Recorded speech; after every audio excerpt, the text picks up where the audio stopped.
इसके बाद ये फोटो इलेक्ट्रिक इक्वेशन जो है इसको भी लिख लेते हैं, थोड़ी सी थियोरी लिखवा देता हूँ मैं। ये हम लिखना स्टार्ट करेंगे, इतना पोर्शन लिखेंगे हम। पर पहले थोड़ी सी थ्योरी डिक्टेट करनी पड़ेगी। सब हेडिंग डाल दो, आइंस्टाइन्स फोटो इलेक्ट्रिक इक्वेशन।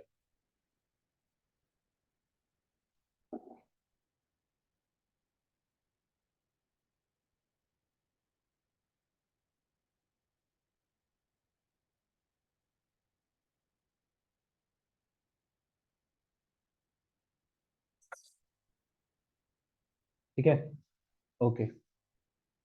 लिखो इसमें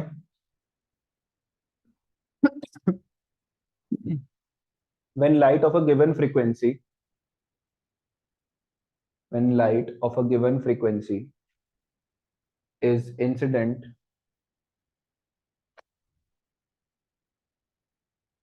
on a photosensitive surface when light of a given frequency is incident on a photosensitive surface,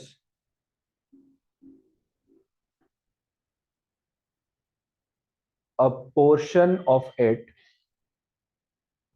a portion of it is used in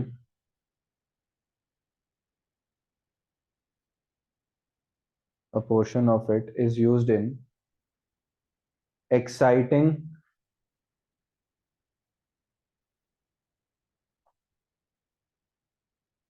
the surface electrons.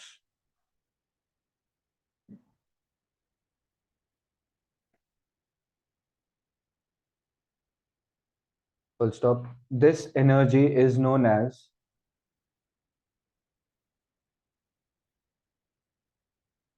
threshold energy or the work function, threshold energy or the work function of the surface या material, कुछ भी लिख सकते, work function of the surface or the material. It is denoted by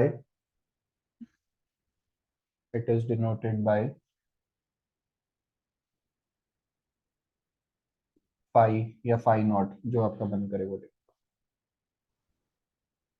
ठीक है क्या? ले ले यार,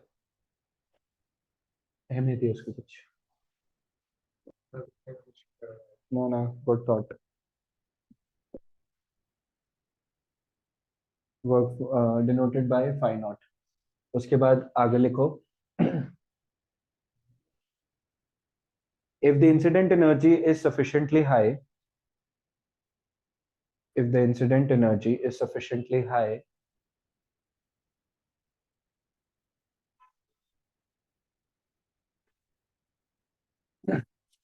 then the energy remaining after excitation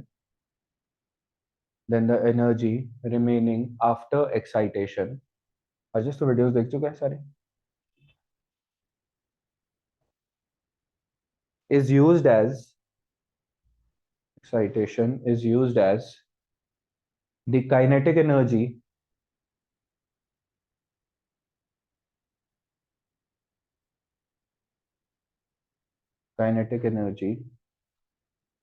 of the ejecting electrons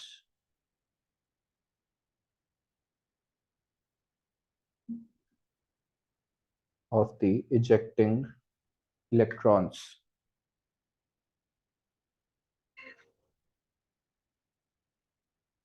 बेटा वॉल्यूम थोड़ी कम नहीं है इसकी, थोड़ी तेज बढ़ा यार, सारे सुने।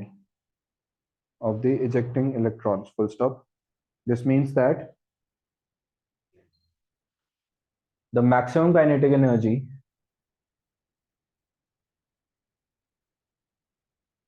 नोट ज्यादा तो नहीं डिक्टेट हो रहे, लग रहा है फांसी आ गई इसको, इतने नोट्स इसलिए लिखवा रहे हैं ताकि अगर तुम कभी कंफ्यूज हो तो मैं हमारी जरूरत ना पड़े और किताब की तो बिल्कुल ना पड़े।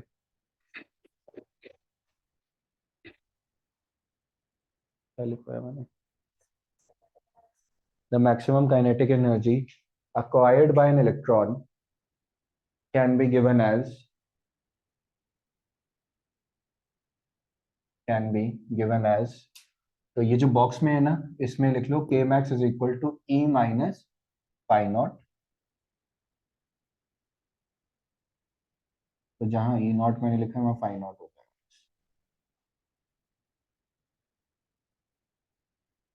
तो E होगी तुम्हारी टोटल एनर्जी, उसमें से एनर्जी ऑफ एक्साइटेशन यानी वर्क फंक्शन को हटा दोगे तो k max मिल जाएगा आपको, यानी इलेक्ट्रॉन की एक्वायर्ड मैक्सिमम काइनेटिक एनर्जी। उसके बाद यहां तक पूरा लिख दीजिए, और ये आ गई आपके पास आइंस्टाइन की photo electric equation.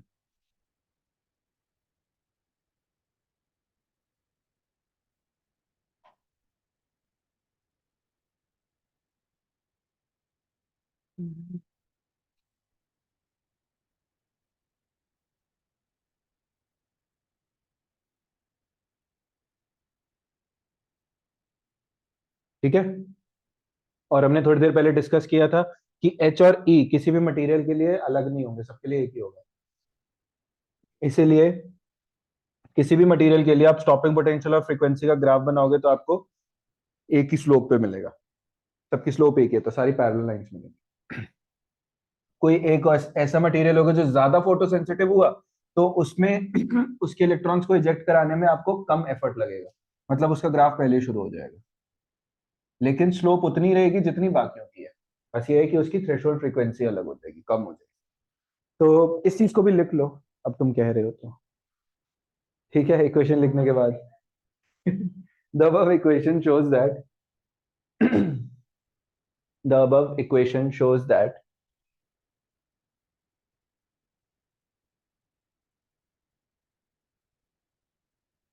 the slope of v naught versus nu graph, the slope of v naught versus nu graph for any material, for any material will be same,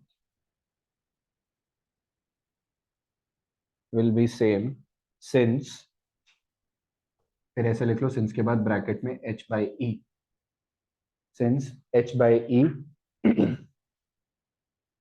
is independent of, since h by e is independent of the material and is, नहीं बस independent of the material, बस इतना ही कर। ठीक है, लगा दीजिए पूर्ण विराम। ये भी हो गया, एक बड़ा पोर्शन खत्म हो गया, एक्सपेरिमेंटल स्टडी।